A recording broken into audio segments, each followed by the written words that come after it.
as pretty as in person. Or the painters. Oh, there's the girl. Oh, this is nothing.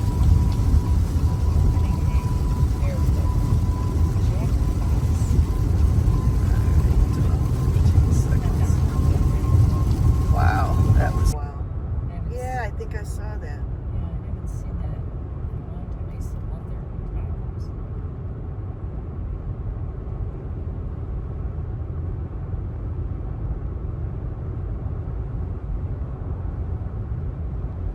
I feel a little bit bad for not putting my dash cam on for those people.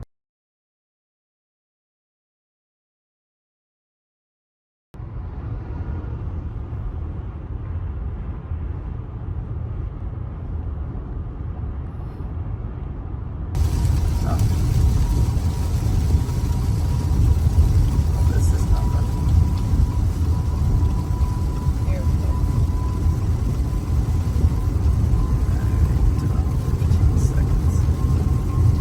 Wow, that was. Everybody's on a break.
Whoa.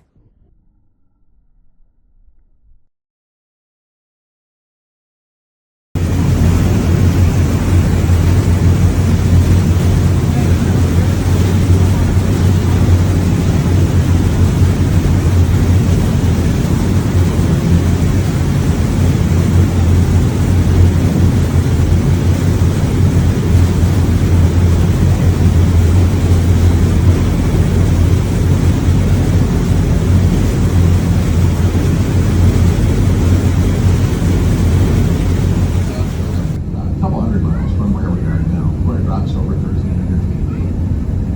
Here my dad's a shallower than that. About the deepest water between us is around 400 feet. On average between us, deepest areas generally vary between about 1 and 200. Currently, 102 feet of water. It's been figured out that the lake contains right around 3 quadrillion gallons of water, so 3 with 15 zeros after it.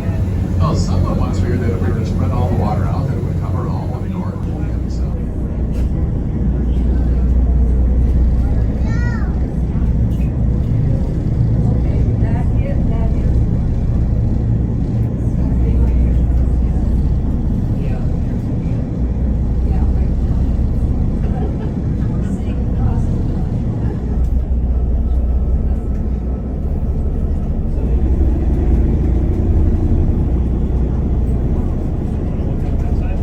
The caves here go in, well, basically it's as far as we can see.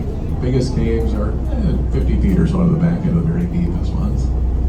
As we've been idling here, the water's about 20 feet deep. Drops that pretty much right down when it starts. The zone continues more or less straight down for about 20 feet or so. So you get in fairly close without too much trouble. The lighthouse here, Devil's Eye, this was the last of the 6 light stations here in the Odyssey Bronado operation. This one first operated in 1891. Was also the last one to be automated. For the most part, lighthouses here were automatic by around World War II, give or take. This one, though, along with being a lighthouse, was also a Coast Guard station. So the Coast Guards were here, they just turned the light on when it got dark and then shut it off again in the morning. Finally, then it was 1978. They fully automated the light station and then shut down the Coast Guard station. When we're back to where you can see the very top of the light, you're going to be able to see there's several weather vanes, well, 2 weather vanes right at the very top of the lighthouse. That's part of a modern automated weather station. There are weather stations out here. They're scattered along the lake shore about every 20 miles or so. There are also a number of buoys out here in the open water with similar equipment on them. These weather stations, obviously enough, are collecting weather data. Air temperature, wind speed and direction, barometric pressure. The buoys also measure water temperature and wave height. All that information gets sent out on a radio signal. It's broadcast once every hour, picked up by the National Weather Service. So they can tell what the weather is like all across the lake and don't actually need anyone here to monitor it. In a couple minutes, we're going to turn again. We're going to get a little bit farther out. Once we're farther away from the end, you're going to be able to look back here and see all the buildings a little bit better.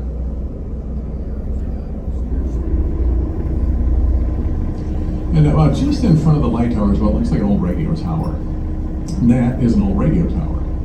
It used to broadcast something called a radio beacon. Radio beacons are part of an outdated direction finding system. Boats with the right receivers could pick up signals from these beacons. They could tell exactly what direction the signal was coming from. Then they could use that. If they could pick up signals from 2 or preferably more of these beacons, they could triangulate their position. These days we use GPS, which is it's faster and easier and a lot more accurate. A number of buildings here in addition to the actual light tower. So right next to us now there's a white building with a green roof. That used to house the fog signal. Out here there are no working foggers out here anymore. They're just not needed these days. There was an automated fogger out here that operated until mid to late 1990s. They shut that down. A couple of structures here right along the shore. So there's a concrete thing cast right into the edge of the island.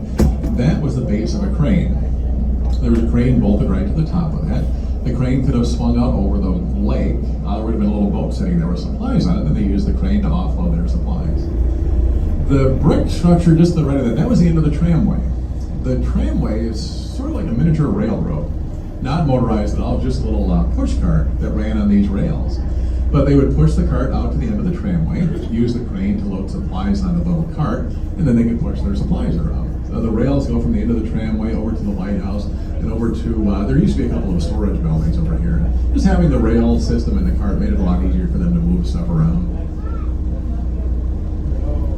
Just left of the light tower, you can maybe pick out at least the roof of a small brick building. Looks sort of like an outhouse. Actually, that was the fuel storage building. Each of the light stations had one of these oil sheds, they called them. Very heavily constructed. They're multiple layers of brick. The inside of the building is lined with steel. The roof is made of steel. The roof is only sort of loosely connected. These were designed so that if their fuel were to have caught fire and caused an explosion, what would hopefully have happened is the roof of the building would have blown off and away from everything else. So at worst, they would have lost their fuel, but hopefully it would not have destroyed anything else or anything. And then there are the 2 buildings that look like houses. Those were homes for the light keepers. There's one for the head keeper, one for the assistants. Light keepers generally lived out here with their families, and normally they would have been on the islands about mid-April through late November. Sometimes maybe a little bit early in the year, or a little bit later, depending on the weather. Whenever it was nice enough that there was shipping traffic, light keepers had to be here to keep the lights operating. So basically, whenever the lake was not frozen, there were light keepers out here.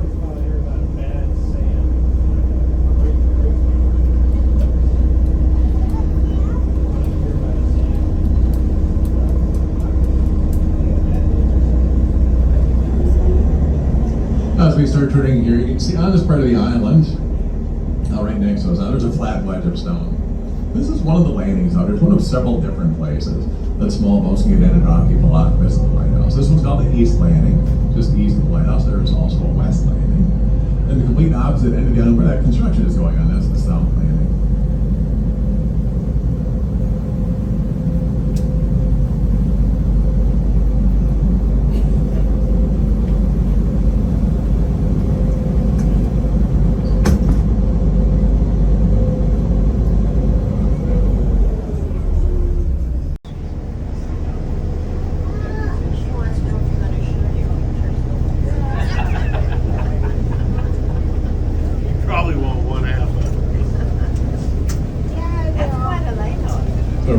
front porch in front of the head keeper side, behind a bush right now. She's going to be coming back into view.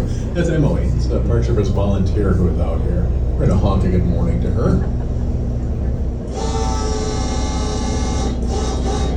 So all summer long, there's it's one park ranger and then one or sometimes two volunteers who are out here. Oh, They live right in the Lighthouse and they're here all summer. Well, through Labor Day, they're going to be out here to give us tours to anyone who stops in.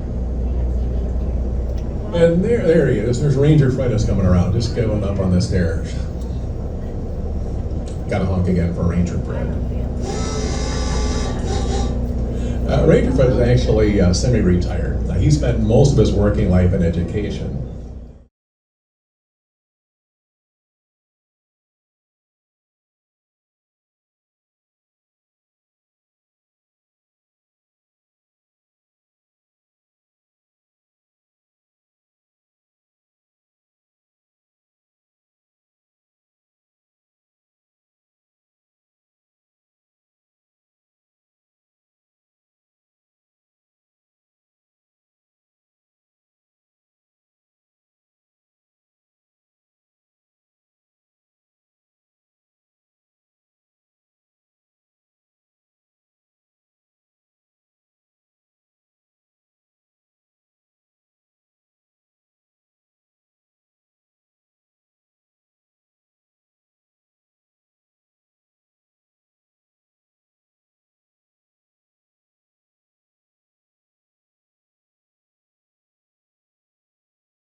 What?